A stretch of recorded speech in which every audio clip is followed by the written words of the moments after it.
క్రీస్తునందు ప్రియులైన సహోదరి సహోదరులకు ప్రభువైన యేసుక్రీస్తు వారి దివ్యనామమున శుభాలు. నూతన జీవిత అనుదిన దైవ ధ్యానము. తండ్రికి ఏమి కావాలి? కష్టకాలంలో తండ్రి కోరినది మనం ఎలా చేయగలము? అపజయాలను, ఇబ్బందులను అధిగమించేందుకు దేవుని సత్యంపై నమ్మకం మనకు ఎలా సహాయం చేస్తుంది? యోహాను సువార్త 14వ అధ్యాయము 31వ వచనము.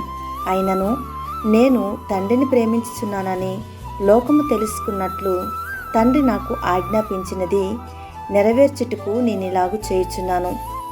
నేటి వాక్యము.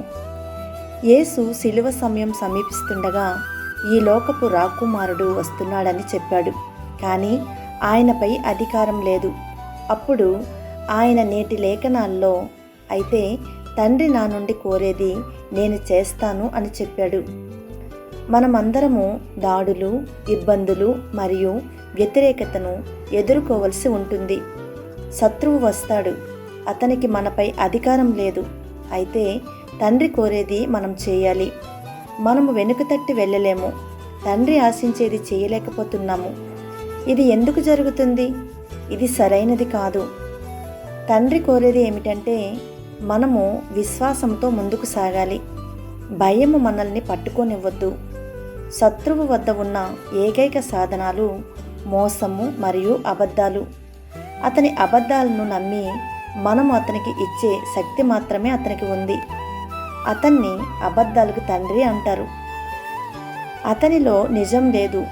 ఎదురు దెబ్బ, అనారోగ్యము శాశ్వతము అనే అబద్ధాన్ని నమ్మవద్దు. మీ కళ్ళను నీరుగార్చుకండి. శత్రువు ఓడిపోయాడు. ఇప్పుడు మీ అభిరుచిని తిరిగి పొందండి మరియు దేవుడు మీ హృదయంలో ఉంచిన దానిని అనుసరించండి. ప్రార్థనలో ఏకీభవించండి. తండ్రి, నేను నా హృదయాన్ని కాపాడుకోగలిగినందుకు ధన్యవాదాలు.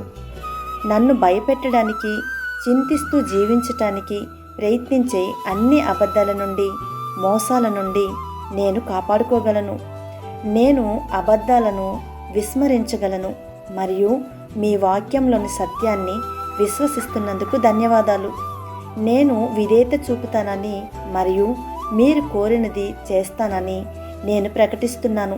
యేసు నామములో ఆమేన్.